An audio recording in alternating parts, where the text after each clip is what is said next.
어떤 교회에서 어린이들을 예배 중에 세족식을 하게 됐다고 그래요.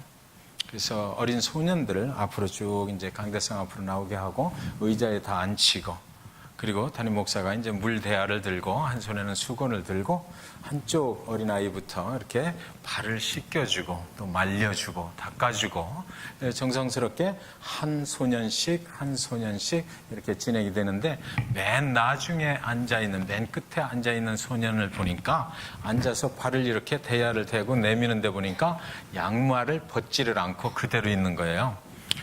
그러면서 그 담임 목사님 귀에다 대고 그 소년이 말하는 것입니다. 목사님, 저는 양말도 좀 깨끗이 빨아주실래요? 그래서 좀 황당하지만 그래서 양말을 벗겨서 그리고 발을 먼저 닦아주고, 그리고 그 발 닦은 물로 또 양말을 깨끗이 빨아가지고 다시 그 젖은 양말을 그 소년의 발에다가 신겨줬어요.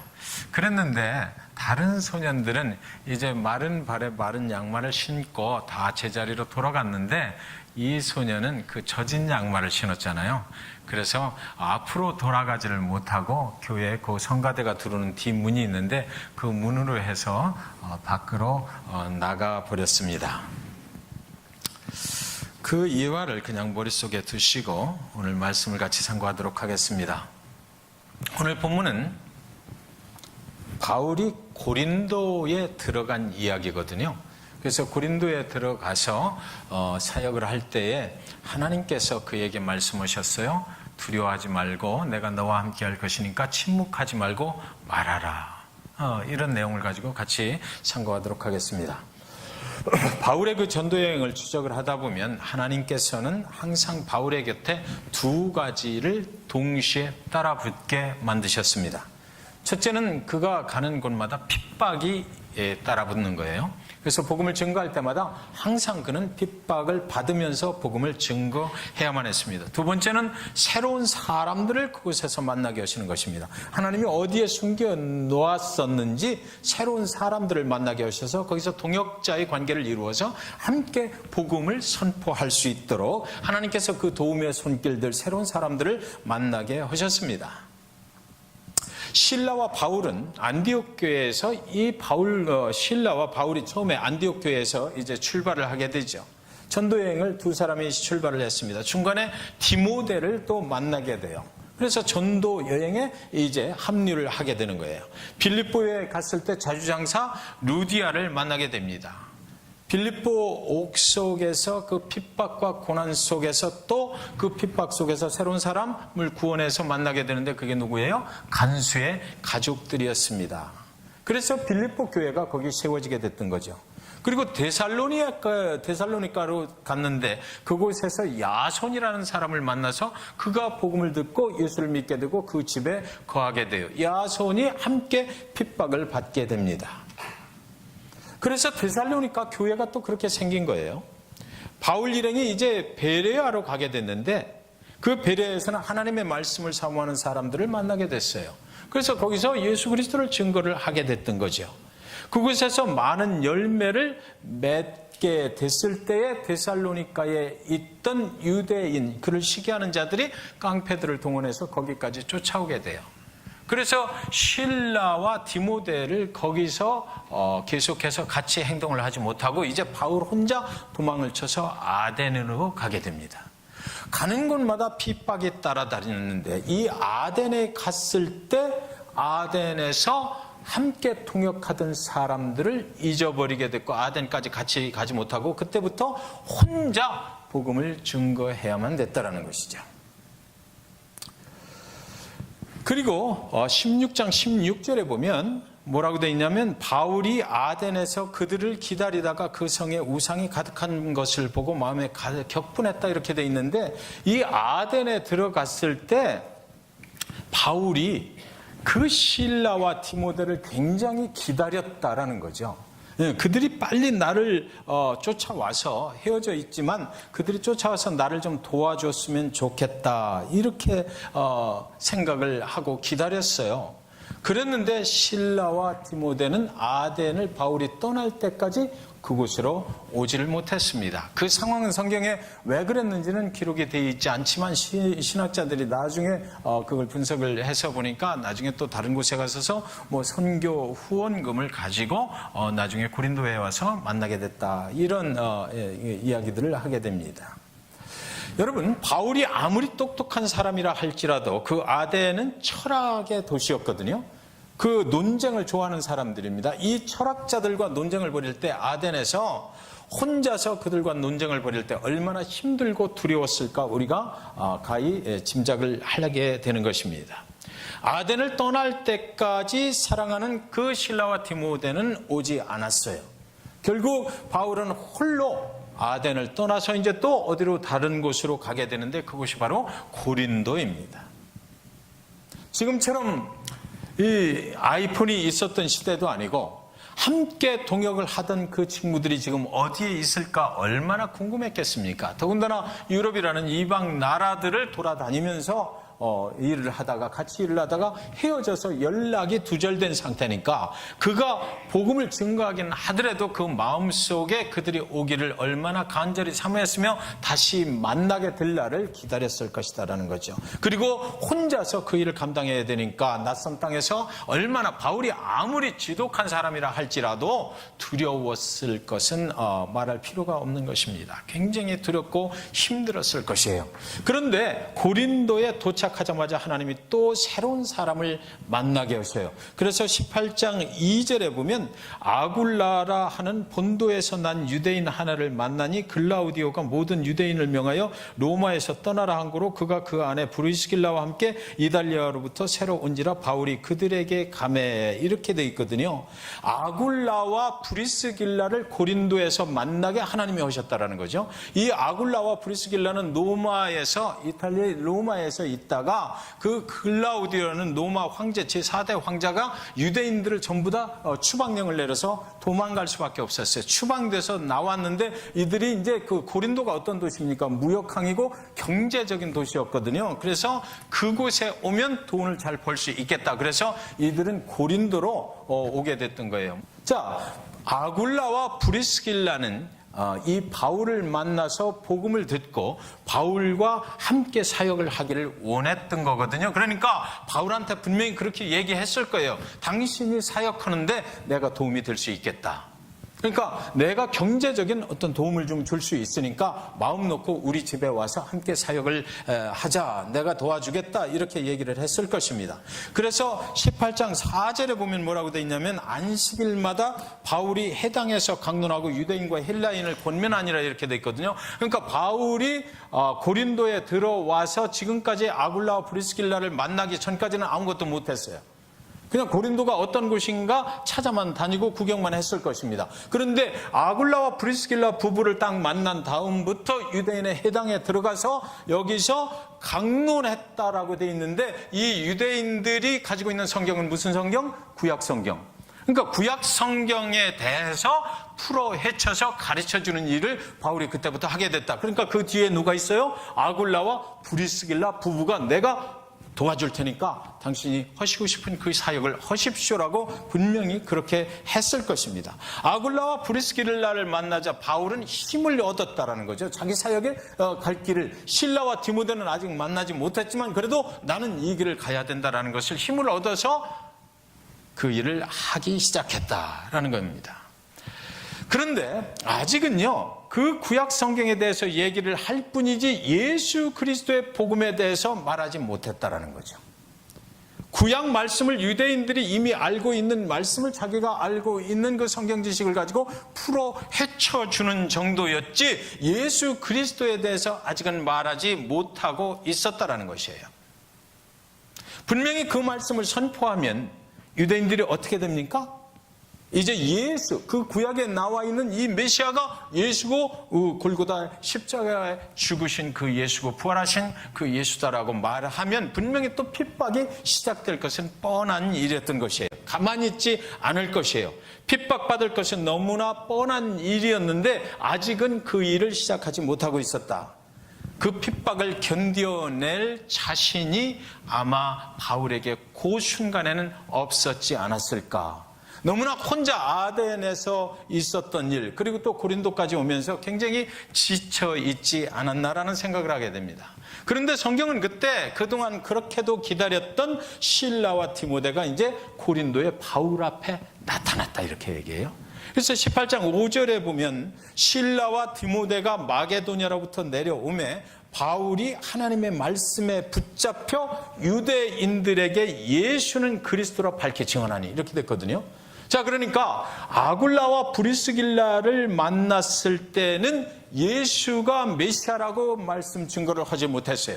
다만 그 유대인들이 알고 있는 구약 성경을 풀어서 가르쳐 주기만 하다가 실라와 디모데, 처음부터 자기의 동역자가 됐던, 아마 어쩌면 이들은 영적인 동역자였을 것 같아요. 그래서 영적으로 바울과 굉장히 영적인 코드가 맞는 이 사람들을 딱 만나자마자 그때부터 뭐라고 그러냐면 하나님의 말씀에 사로잡혀서 유대인들에게, 같은 해당이겠죠, 거기서 예수가 그리스도라 밝히 증언하기 시작했다는 거죠. 그러니까 브리스길라 아굴라를 만났을 때 힘을 얻어서 유대인의 해당에 들어가게 됐고 그 사역을 시작하게 됐고, 실라와 디모데를 만나니까 이 사람들 때문에 더욱더 힘을 얻어서 이제는 자기의 본래의 사역인 예수 그리스도가 누구인지를 담대하게 선포하게 되었다는 것이죠. 바울이 얼마나 기뻤을까요? 실라와 디모데를 만났을 때 굉장히 기뻤을 것이에요. 그들을 만나자마자 바울은 큰 영적인 힘을 얻게 됐을 거라고요. 내가 오늘 유대인의 해당에 가서 유대인들 앞에서 예수 그리스도를 메시아라고 전할 테니까 기도해줘. 그러면 실라와 디모데가 뒤에서 내가 기도하고 있을게, 걱정하지 말고 가서 해라고 했을 것 같아요. 그 마음속에 열정이 다시 일어나기 시작했다. 실라와 디모데를 만난 후에 그렇게 된 것입니다. 그래서 누가는 기록하기를, 이 사도행전을 누가가 기록했잖아요. 바울이 실라와 디모데를 만나자 곧장 하나님의 말씀에 붙잡혀서 유대인들에게 예수가 그리스도라고 밝히 증언을 했다라고 여기 분명하게 그렇게 말해놨어요. 실라와 디모데를 만나자마자 그 일이 시작됐다는 거죠. 그런데요, 여러분, 성경을 읽다 보면 궁금할 때가 있습니다. 잠깐 여기서 뭔가를 좀 정리를 해야 될 것 같아요. 성경은 지금 고린도에서 아굴라와 브리스길라 부부를 만난 후에 바울이 유대인의 해당에 매 안식일마다 들어가서 구약 성경을 가르쳤다라고 되어 있고요. 그 다음에 베레아에서 떨어졌던 실라와 디모데를 만나자 큰 힘을 얻어서 바울이 하나님의 말씀을 아주 열정적으로 전하게 되었는데, 그때부터 예수가 그리스도라고 메시아라고 말할 수 있었다라고 기록되어 있거든요. 이제서야 복음이 증거하게 됐는데, 잘 생각해 보세요. 아굴라와 브리스길라라는 사람, 비즈니스맨을 만났어요. 그리고 실라와 디모데를 만났어요. 그 사람들도 영적이긴 하지만 사람인 건 틀림없어요. 그리고 나서 핍박을 받기 시작했다. 그리고 복음 증거는 또 핍박과 함께 시작이 됐다. 그런데 여기 계속해서 18장에서 하는 이야기는 뭐냐면 사람을 만나고 이 일을 했다, 또 다른 사람을 만나서 이 일을 했다, 이렇게 돼 있거든요. 복음을 증거하는 데 있어서 이 사람이 도움이 됐다. 바울은 그 사람들을 보고 힘을 얻어서 이렇게 했다. 이 사람들을 만나서 또 복음을 증거를 이렇게 했다라고, 이 사람을 만나고 이렇게 했고 사람을 만나고 이렇게 했다라고 정리를 누가가 하고 있는 것이에요. 복음이 있는 곳에 핍박은 아주 공식화된 거죠. 18장 6절에 보면 그들이 대적하여 비방하거늘 바울이 옷을 털면서 이르되 너희 피가 너희 머리로 돌아갈 것이요 나는 깨끗하니라. 이후에는 이방인으로 가기를. 핍박이 오니까 이 유대인들이 자신을 핍박하니까 믿지를 않는 그 죄의 대가는 너희가 치르게 될 것이다 라고 아주 담대하게 말을 하고, 나는 이제 유대인이 아니고 이방인에게로 가겠다. 그러고서 이방인을 찾아갔는데, 이방인이 누구냐면은 그 해당 옆에다가 옛날에 예수를 믿은 것이 아니고 유대교로 개종한 이방인 디도 유스도라는 사람을 만나게 됩니다.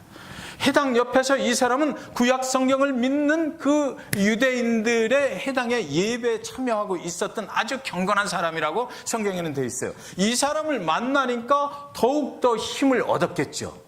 그래서 이 사람에게, 유스도에게 복음을 증거하고 이 사람이 예수를 믿기로 한 거예요. 그리고 나서 성경은 또 곧장 뭐라고 그러냐면 그 해당 장이 예수를 믿었다 이렇게 돼요.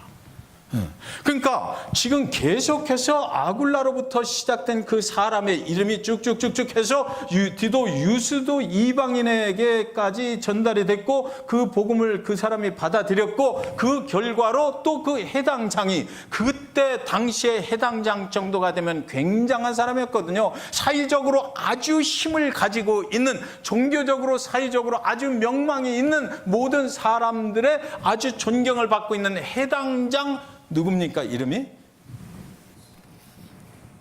그리스보. 이 사람이 온 집안과 더불어 주를 믿으며 수많은 고린도 사람도 듣고 믿어 침례를 받더라 이렇게 되어 있어요. 지금 계속해서 사람의 이름이 바울의 복음 증거 사역을 인도하고 있다라는 느낌을 받게 되는 것입니다. 바울이 누구 때문에 이렇게 됐고, 누구 때문에 이 일이 일어났고, 누구 때문에 이렇게 해서 누구를 만나서 또 이렇게 됐다라고 성경이 계속해서 기록되고 있고, 그리고 나서 해당장 그리스보가 예수를 믿게 되고 그 집안이 예수를 믿게 됐을 때 그 지역에 있는, 고린도에 있는 수많은 사람들이 그를 보고, 그리스도의 영향력을 보고 정말 믿었는지 안 믿었는지는 알 수 없으나 나도 해당장 당신이 믿는다면 나도 거기 참여해야 되겠다. 사회적인 어떤 힘과 논리에 의해서 그 수많은 사람들이 믿었을 수도 있다는 생각을 저는 충분히 하게 됐어요. 내가 믿는다. 예수 그리스도, 그분이 나의 죄를 지고 십자가에 죽으신 그 예수 그리스도의 그 복음의 본질 때문에 믿은 것이 아니라, 지금 사람의 이름들이 계속해서 적나라하게 이렇게 드러나고 바울이 그 사람들 때문에 움직였을 때 해당장 그리스 보고 그 사회적인 어떤 명망과 이것을 보고 수많은 고린도 사람들이 나도 당신이 믿는다면 나도 무조건 믿어 이렇게 하고 쫓아갔을 가능성이 굉장히 많다는 거죠. 바울은 굉장히 피곤했을 거예요. 수많은 사람들이 침례를 받아야 되겠다라고 덤벼들었을 거니까. 여러분, 해당장이 복음을 받아들였다는 것은 굉장한 것이거든요. 해당장과 그의 집안이 모두 주를 믿는 것을 보고 수많은 고린도 사람들이 예수를 믿고 침례를 받겠다고 덤벼들었다. 핍박도 두려워하지 않았을 것이에요. 뭐가 두려웠겠어요, 바울이? 이때 수많은 사람들이 막 그렇게 몰려드는데 그 사람이, 바울이 성격상 사실은 두려워하면 안 되잖아요. 이 사람은 막 핍박을 막 그냥 즐기면서 복음을 증거하는 사람인데 이 사람이 두려워할 이유가 하나도 없이 막 침례를 주고 이렇게 했을 것 같아요. 실라와 디모데와 아굴라와 프리스길라와 디도 유스도와 해당장 그리스보와 수많은 복음을 받아들이게 된 사람들과 함께하는 그 고린도에서 예수를 믿는 사람들이 한 무리를 이루게 되었을 때에, 그런데 여러분, 이제 성경의 한 귀절은 뭐라고 말하고 있느냐면, 그 다음에 18장 9절 10절에 보면 이렇게 돼 있어요.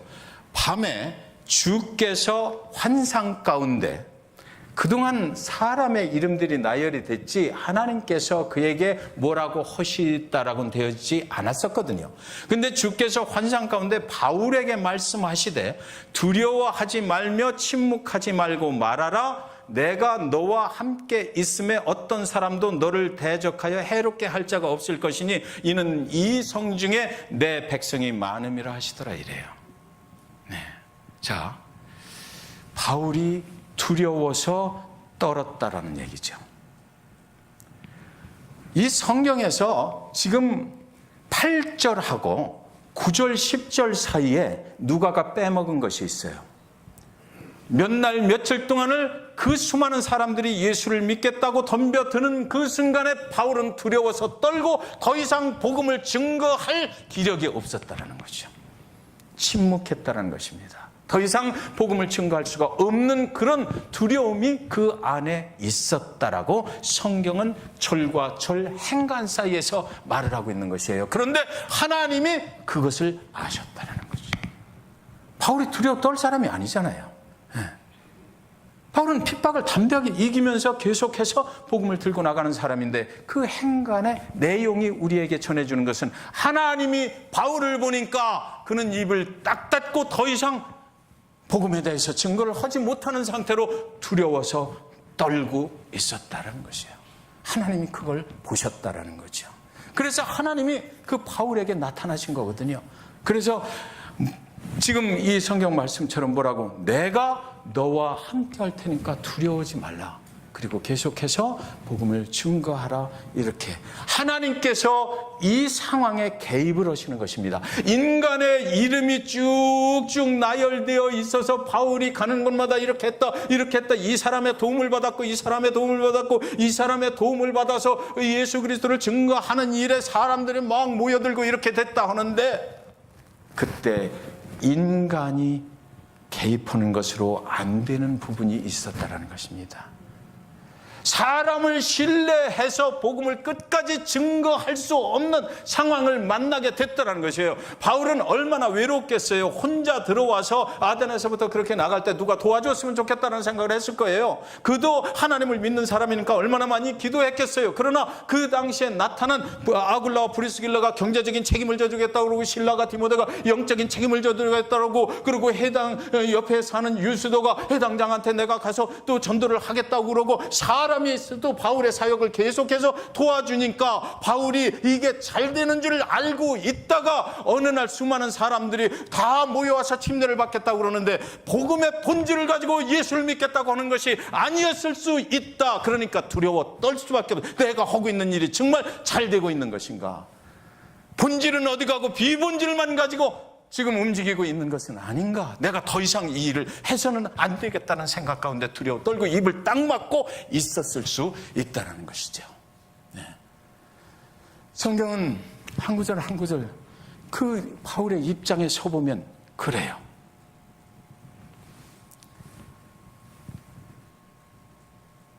바울은 복음을 위해서 생명을 건 사람이거든요. 그런데 웬일로 여기서 두려워했을까? 그에게 두려움을 준 것은 무엇이었을까? 바울이 무서워했던 것은 고린도의 핍박이었을까요? 그럼 그렇지 않았을 거예요. 핍박 정도는 그 커튼이 이기고 다니는 사람이잖아요. 돌멩이로 맞아서 그 CD 바깥에다가 던져졌는데도 거기서 아무 시끄럽지도 않게 일어나서 다음 복음 증거지로 옮겨갔던 그런 사람이에요. 저곳에서 이곳저곳에서 복음을 증거할 때마다 도망치는 것이 습관화되어 있는 그 사람이야. 그런데 왜 여기서 두려워했느냐 말이죠. 무엇 때문에 두려워했을까? 유독 고린도에서 아주 돈이 많은 도시, 죄악이 관영한 도시, 이곳에 들어가서 바울의 성격대로라면 너무나 좋았을 것 같아요. 이곳에 정말 진정한 예수 그리스도의 복음을 내가 마음껏 증거할 수 있게 됐다라고, 하나님의 복음이 이 세상을 바꿀 수 있을 것이다라고 그렇게 즐거워하면서 해야 됐을 텐데도 불구하고 여기서 하나님이 브레이크를 딱 걸고, 너 마음속에 있는 두려움을 내가 안다. 너 입 닫고 있구나. 더 이상 복음 증거를 못하고 있는 것입니다. 왜 그는 두려워서 침묵하고 있는 것이었을까? 여러분, 바울은 동역자 실라와 디모데를 베레아에서 헤어졌고요. 아덴에서 그를 기다렸고, 만날 수 없었고, 고린도에 들어올 때도 혼자 왔고, 얼마나 그들이 그리웠을까 이해가 돼요. 재정적인 후원도 받지를 못했을 것입니다. 그러던 차에 노마에서 온 아굴라와 프리스길라가 텐트 만들어서 내가 내 사역을 도와줄게 했을까요? 얼마나 좋았을까? 돈 걱정하지 마, 내가 대줄게 라고 했을 거예요. 의지할 사람이 생겼어요. 자기 복음 사역을 하는데 의지할 사람이 생겼어요. 유대인의 해당에 들어가서 성경을 가르치기 시작했고, 바울의 뒤에 아굴라 프리스길라가 든든히 서 있고, 실라와 디모데가 찾아와서 내가 영적인 부분 책임져 줄게, 기도해 줄게 했을 거예요. 그래서 예수 그리스도를 담대하게 전할 수가 있었어요. 해당장 그리스도 그의 가족들이 다 들퍽들퍽 하는 거죠. 기뻐하고 즐거워해야 될 그때에, 사랑하는 여러분, 하나님이 바울에게 나타나셔서 너 두렵지 말씀하셔요. 너 두렵지. 두려워서 복음을 더 이상 전하지 않고 있는 바울을 하나님이 찾아오셨는데, 저는 이 말씀을 이해가 되더라고요. 핍박이 두려워서 바울이 입을 닫아버리지는 않았을 것이에요. 그는 사람이 두려웠어요. 그는 사람이 두려웠어요. 자기 자신이 여지껏 사역을 하면서 의지하고 신뢰했던 그 사람이 두려웠다는 것이죠. 여러분, 성경은 말해요. 사람은 의지할 대상이 아니고 신뢰할 대상이 아니다라는 거죠. 하나님이 여기 바울의 복음사에게 브레이크를 딱 걸어버린 거예요. 너 사람 믿고 그거 하는 거야. 사람은 언제든지 너를 떠날 수 있어. 사람은 신뢰의 대상이 아니야. 그리고 나서 9절 10절에서 하나님께서 뭐라고 그러세요? 내가 너와 함께 있을 테니까 복음 증거해. 그렇게 되는 거예요. 그래서 9절 10절에는 분명히 그렇게 돼 있거든요. 내가 너와 함께 할 거니까 이제 입을 열어. 나를 믿고 하는 거야. 하나님 예수 그리스도의 그 복음은 내가 책임지는 것이지 네가 세상의 사람들의 어떤 그것을 이용해서 하는 것이 아니야. 세상의 것을 가지고 하는 것이 절대로 아니야. 사람은 믿음의 대상이 아닌 거야. 하나님 나만이 믿음의 대상인 거야. 네가 나를 믿으면 할 수 있어 라고 그를 다시 한번 격려하시고 위로하시는 그 하나님의 모습이 오늘 사도행전 18장에 기록이 되어 있는 거예요. 그래서 사도 바울은 그 고린도에 이제 다시 복음을 선포하게 되고 그리고 고린도 교회가 생긴 거잖아요. 근데 여러분 아세요? 성경에 바울이 계속해서 교회를 개척하며 다닌 그 여러 교회들 중에서 가장 분란이 많았던 데가 어디예요, 여러분? 고린도예요. 고린도예요. 왜? 처음에 시작될 때 애초에 사람을 의지하고 시작이 됐기 때문이다라고 하나님이 가르쳐 주시는 거예요. 그 뒷감당을 하기 위해서 사도 바울이 얼마나 애썼습니까? 거기에 편지를 써서 분란하고 갈등하면 안 된다라고. 그것은 예수 그리스도의 몸을 다치는 것이라고. 사랑하는 여러분, 제 자신 안에 있는 사람을 의지하던 모든 것들을 하나님께서 끊으신다는 생각을 저는 요즘 합니다. 모든 비즈니스적인 것들을 다 제거하고 계시구나 저는 생각해요. 세상을 의지하고 사람을 의지하던 모든 것들을 빼앗아 버리시고 온전히 하나님만 의지하지 아니하면 내 사역은 될 수 없다라고 말씀하시는 하나님의 음성을 듣습니다. 인간이 사람을 의지하면 떠날 때 얼마나 괴로운지 여러분 잘 아시죠? 의지하던 사람이 떠날 때 인간에게 의지했던 자신이 얼마나 초라해 보이는지 여러분 아세요? 하나님보다 인간을 의지했었구나라는 그 생각이 들 때 하나님 아버지 앞에 얼마나 두렵고 떨리고 죄송한지 그것을 오늘 하나님께서 바울에게 가르쳐 주시고 저에게 가르쳐 주시고 여러분에게도 가르쳐 주신다고 저는 믿습니다. 그리고 나서 하나님 그거로 끝나지 않으셨어요. 나를 믿어라. 내가 너와 함께 할게. 내가 하는 거야. 두려워 말라. 침묵하지 말고 말하라. 내가 너와 함께 하리라. 이 성에는 내가 준비한 백성들이 이미 많이 있도다. 여러분, 교회, 믿음 생활, 사람이 아니라 그리스도 예수 십자가의 은혜로 하는 것이다. 그리스도의 은혜가 아니면 감당할 수 없는 거예요. 우리는 사람을 의지했다가 많은 상처들을 받잖아요. 여러분 안에도 이런 수많은 상처들을 가지고 계시리라고 저는 믿습니다. 우리가 의지해야 될 대상은 사람이 아니라 하나님. 그래서 그 어린 소년이 나중에 예배가 끝나고 담임 목사님이 찾아갔대요. 교회 바깥에 그 건물 구퉁이에서 막 그 젖은 양말을 부여잡고 울고 있는 거예요. 너 왜 우냐? 울지 마. 그랬더니 이 어린 소년이 담임 목사님에게 말했어요. 나는요, 그동안 하나님이 굉장히 무서웠어요. 그래서 하나님이 내 발에다가 직접 손을 댄다는 것을 내가 얼마나 두려워했는지 몰라요. 그랬는데 오늘 목사님이 내 양말 벗기고 그렇게 하고 팔 닦아주고 양말까지 씻어서 다시 해주시는데, 그때 내가 위에 의자에 앉아서 이렇게 쳐다보니까 목사님이 예수님처럼 보이고 얼마나 따뜻하고 마음이 푸근했는지 몰라요. 그러면서 목사님을 꼭 그렇게 안아주더랍니다.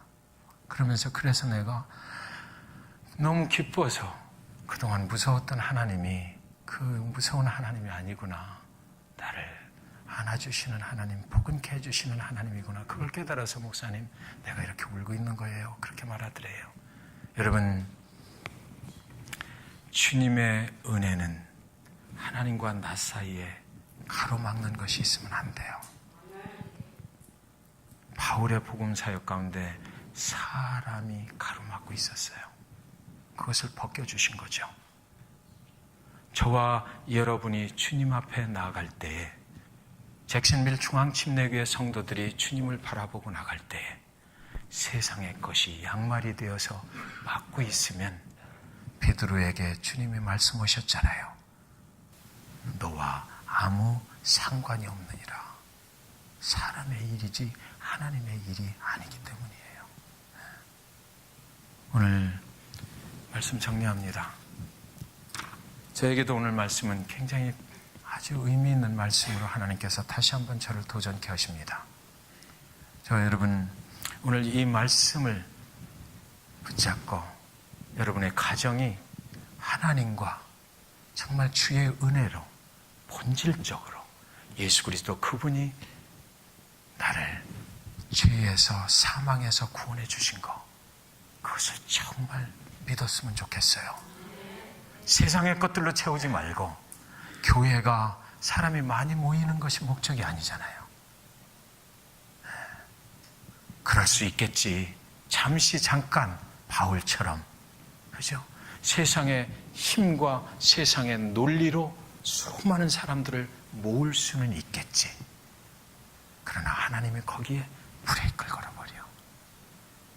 저와 여러분의 가정 속에, 또 교회 속에 정말 하나님이 1대1로 내 영혼을 직접 십자가의 그 보혈의 은혜로 터치하시는, 그래서 매일같이 나의 삶 속에서 순간순간 호흡할 때마다 주님의 은혜로만 내가 살아갑니다 라고, 사람이 많이 없어도 좋은 교회, 사람이 많이 모이지 않고 재물이 없어도 좋은 교회, 그래서 하나님이 실질적으로 역사하시고 구체적으로 개입하셔서 우리 교회와 우리 가정들을 인도하실 수 있는 그런 믿음의 축복이 저와 여러분에게 임하시기를 주님의 이름으로 간절히 축원드립니다.